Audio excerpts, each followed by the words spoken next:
Michael's voice, oily with performance, filled the dining room. I, Robert Hayes, being of sound mind. Across the table, the very much alive Robert Hayes narrowed his eyes and slipped a hand into his cardigan pocket, pressing a button with practiced silence.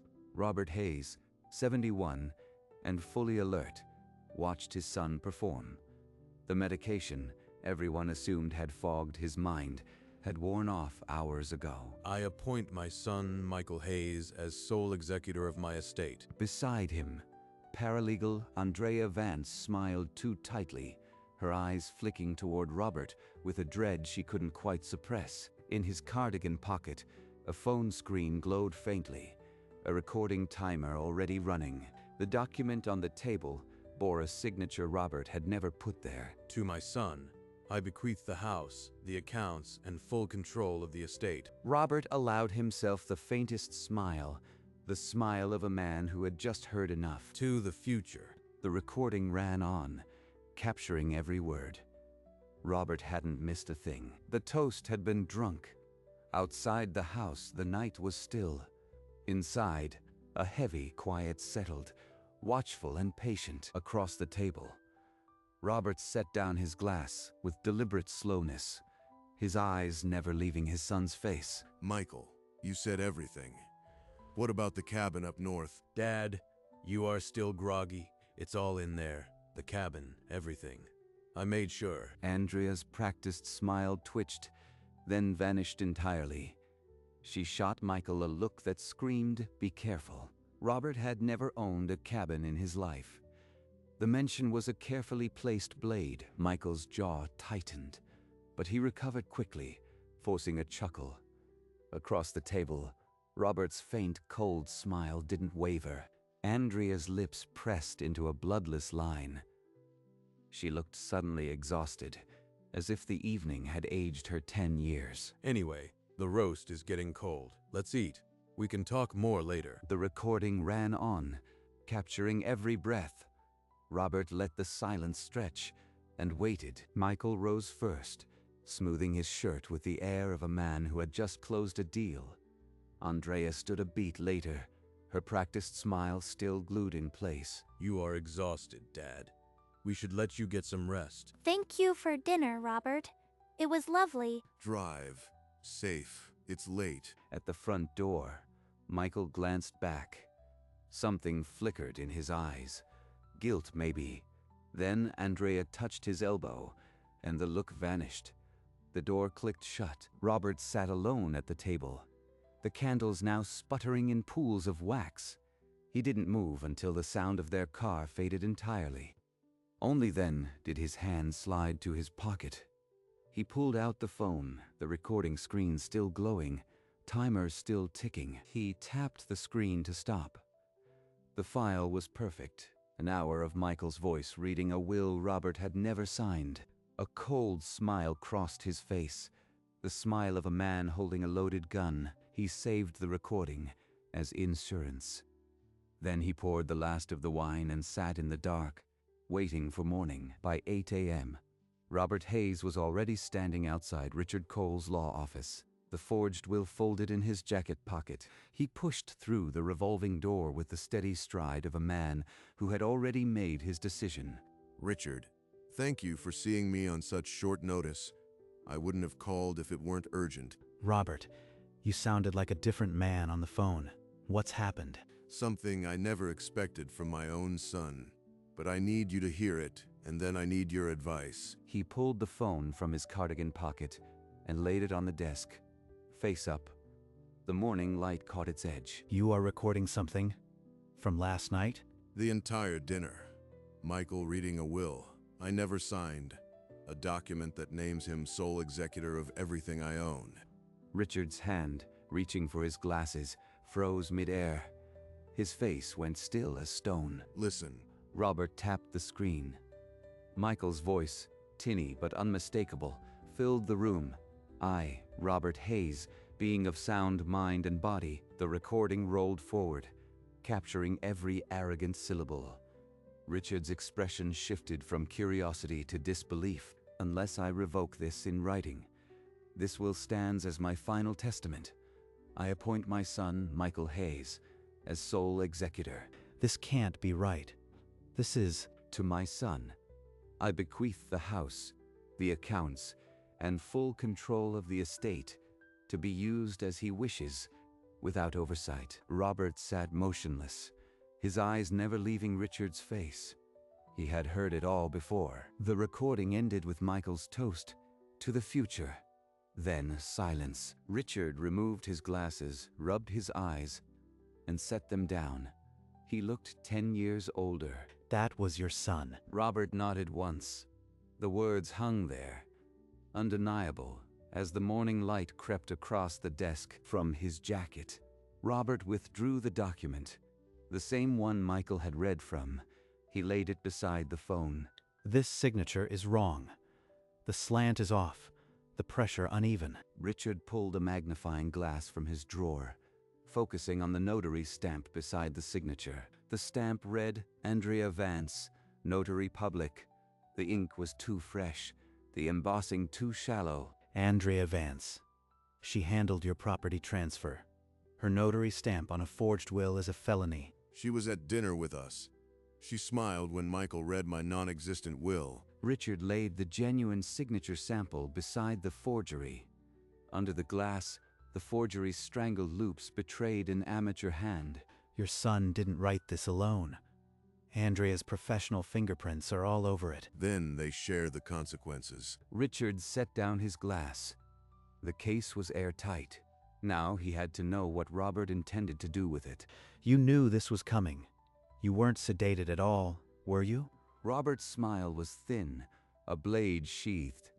The frail old man performance had been polished for weeks, from the first clink of glass to the final toast. I suspected Michael the moment he insisted on a family planning dinner weeks after my surgery.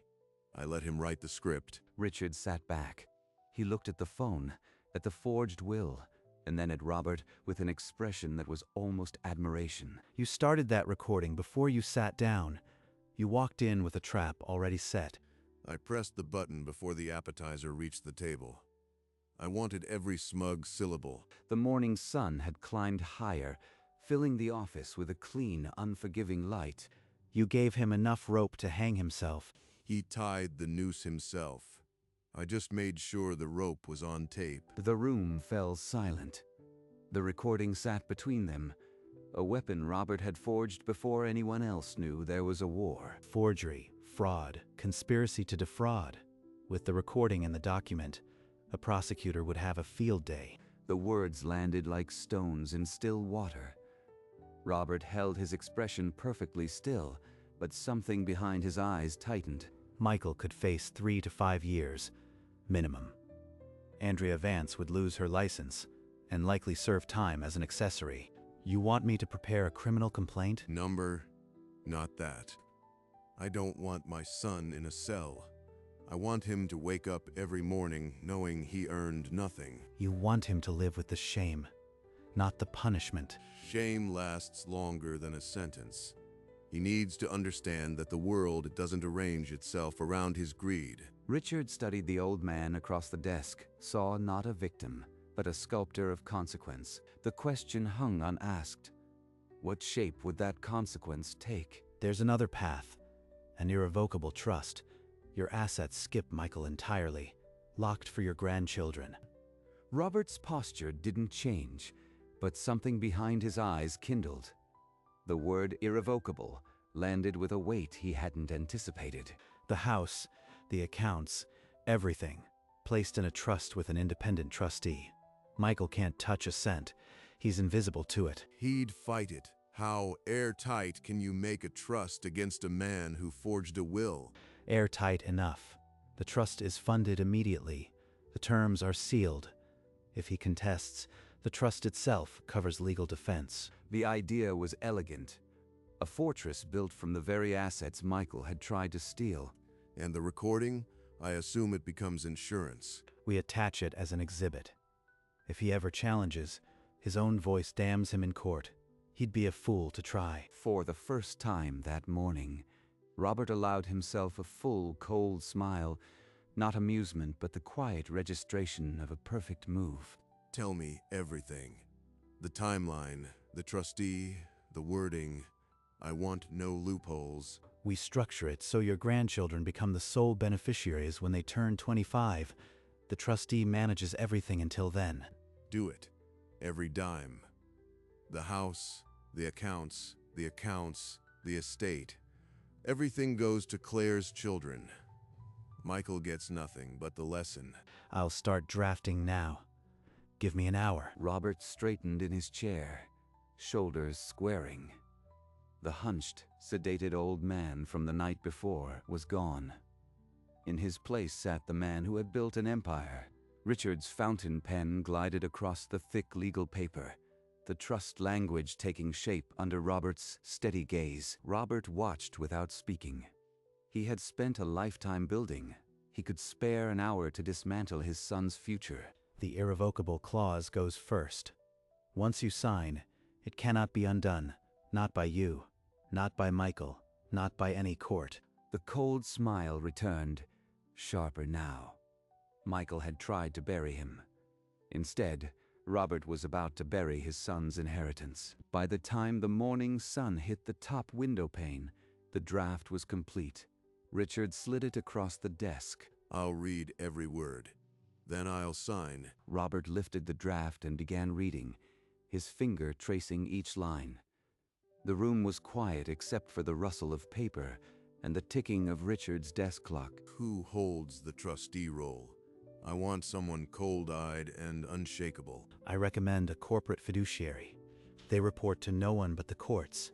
They won't bend. Robert nodded slowly, then tapped the recording clause with a single finger. We don't just attach it. Make its existence explicit.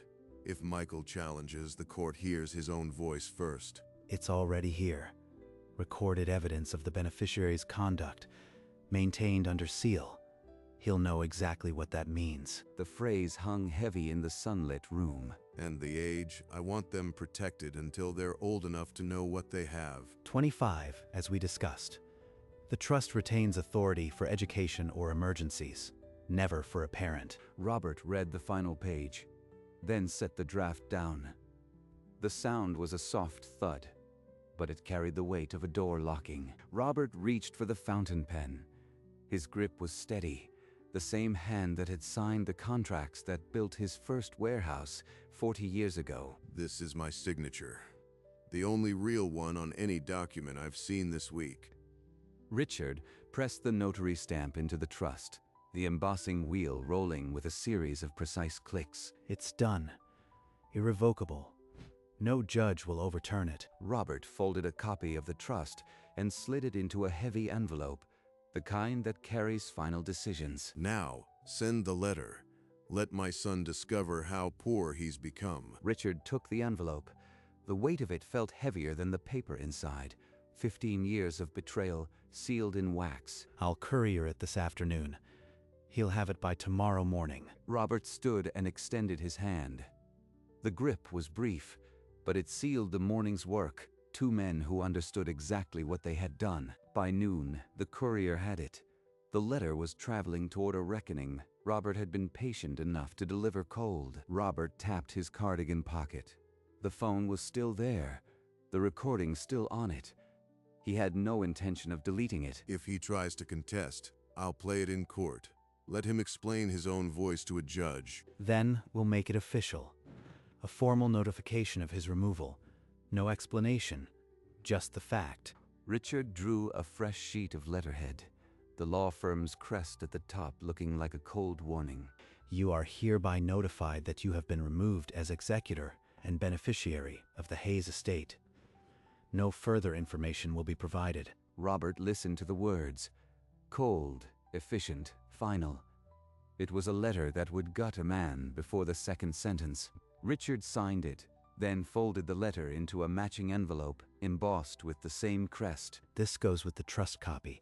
He opens both, and the walls close in. Robert gave a single nod. The recording stayed in his pocket. The letter stayed on the desk, waiting for the courier. Some letters deliver news. This one detonated it, silently, from a law office that had just crafted the only inheritance Michael would ever receive, The lesson. Robert crossed the living room and sank into his old armchair, the one by the window. The afternoon sun threw long, quiet shadows across the floor. The silence was different from last night. No filial performance, no practiced smiles.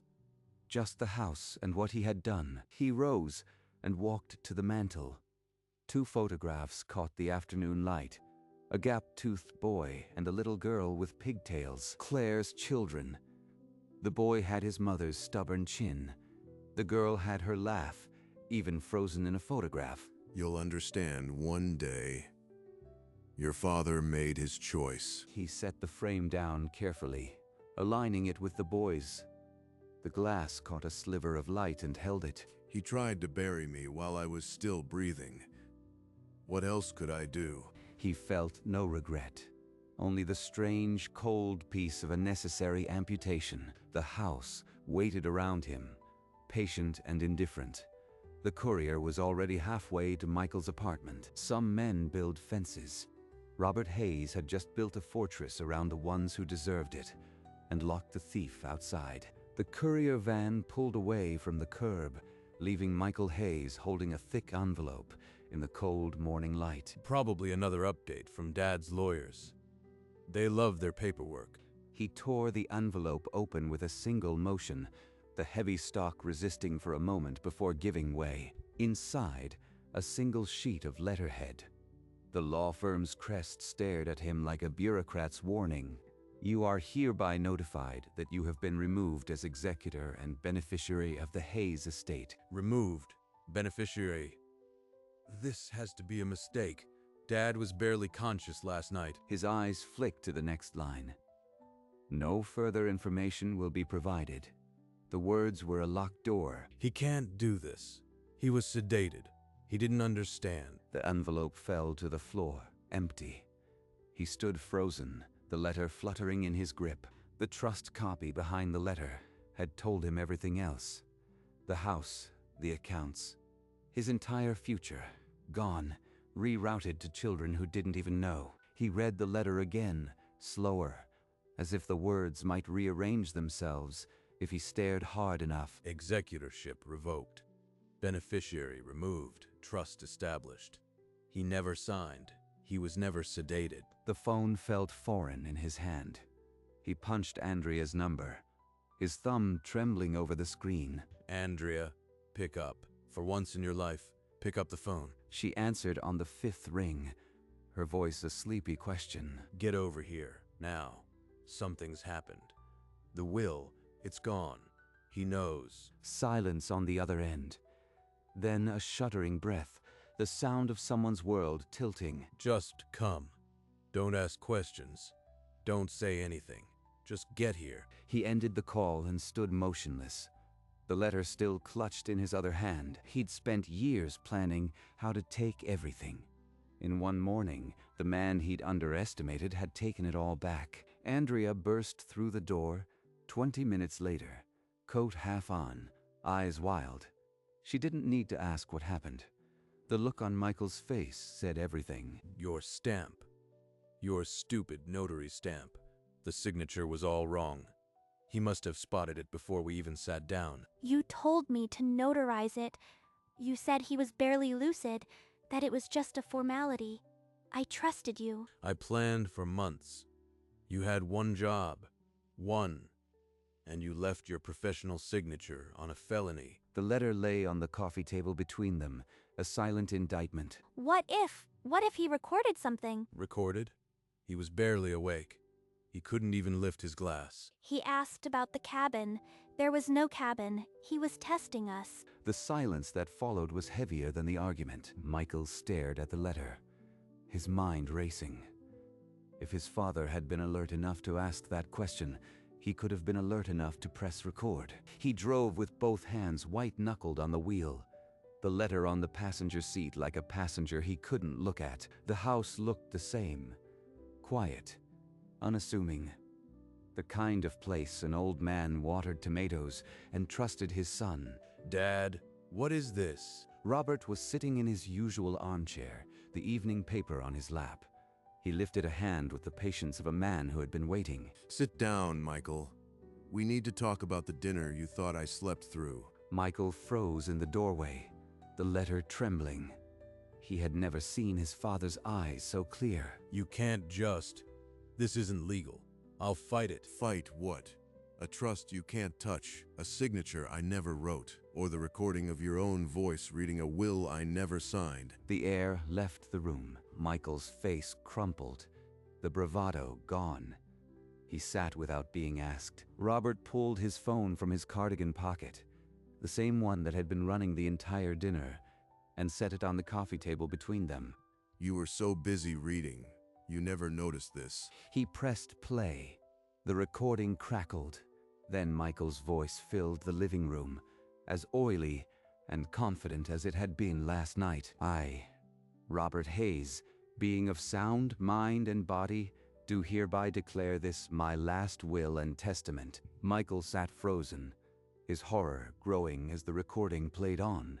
His own voice, so confident last night, now sounded like a confession. I appoint my son, Michael Hayes, as sole executor of my estate. The recording continued, listing the assets he had claimed. Michael's breathing turned ragged, his eyes wide and unblinking. You recorded everything. The entire dinner. And I never signed that paper. Your girlfriend's stamp gave you away. Robert let the silence do its work. Michael's hands fell limp, the letter sliding to the floor. The man who had tried to bury his father now sat before him, buried himself. That trust on the floor names your children as sole beneficiaries. The house, the accounts, everything I built goes to your son and daughter. You can't. That's mine. I am your son. You inherit nothing. Not a single dollar. You can work for what you want, the way I did. This isn't fair. Robert's cold smile returned, the same one he had worn at dinner when his son had read out a forgery. No, son. Fair is what you tried to do to a man you thought was too weak to fight back. Michael's protest died in his throat. The silence that followed was absolute. He had gambled on his father's weakness and lost to a strength he had never imagined. Now get out of my house. You have nothing left here. The lesson had been delivered, cold and irrevocable. As the front door closed, Robert leaned back in his chair, the ghost of a smile still on his lips. By nightfall, the house was still. The porch light glowed on an empty driveway. Inside, Robert sat in the dark. The weight of the day settled on his shoulders. He did not regret it. Weeks later, the Sunday roast was for one. He set the table with the good china anyway. Roast chicken, green beans, mashed potatoes. The same meal, the same chair. He ate slowly, his knife and fork making the only sounds in the room. The empty place across from him did not ache. It simply was. He looked at the photograph of his grandchildren on the mantel and allowed himself a faint, cold smile. The house glowed warm against the dusk, the windows like eyes that had seen too much. He raised his glass to no one and drank. The war was over, and he had won. Some men leave inheritances. Robert Hayes had left a lesson. On his study desk, the sealed trust envelope sat like a quiet monument. The wax had long since cooled. The name on it was no longer his son's. It belonged to a boy with a gap-toothed grin and a girl with pigtails. The photographs on the mantel caught the last of the evening light, the faces unchanged, the future secured. Robert stood before them, the glass in his hand held steady. No speech, no toast, just the quiet weight of a promise kept. Outside, the porch light flicked on, and the house exhaled, its long battle finally over. The man in the navy polo stood alone. Not lonely, alone by choice and by design. He raised his glass one final time, not to the lost, but to the protected. He hadn't lost a son. He'd simply corrected a mistake. The light in the window burned steady. A fortress in a quiet street, and somewhere in a sealed envelope, the lesson waited. Cold, irrevocable, earned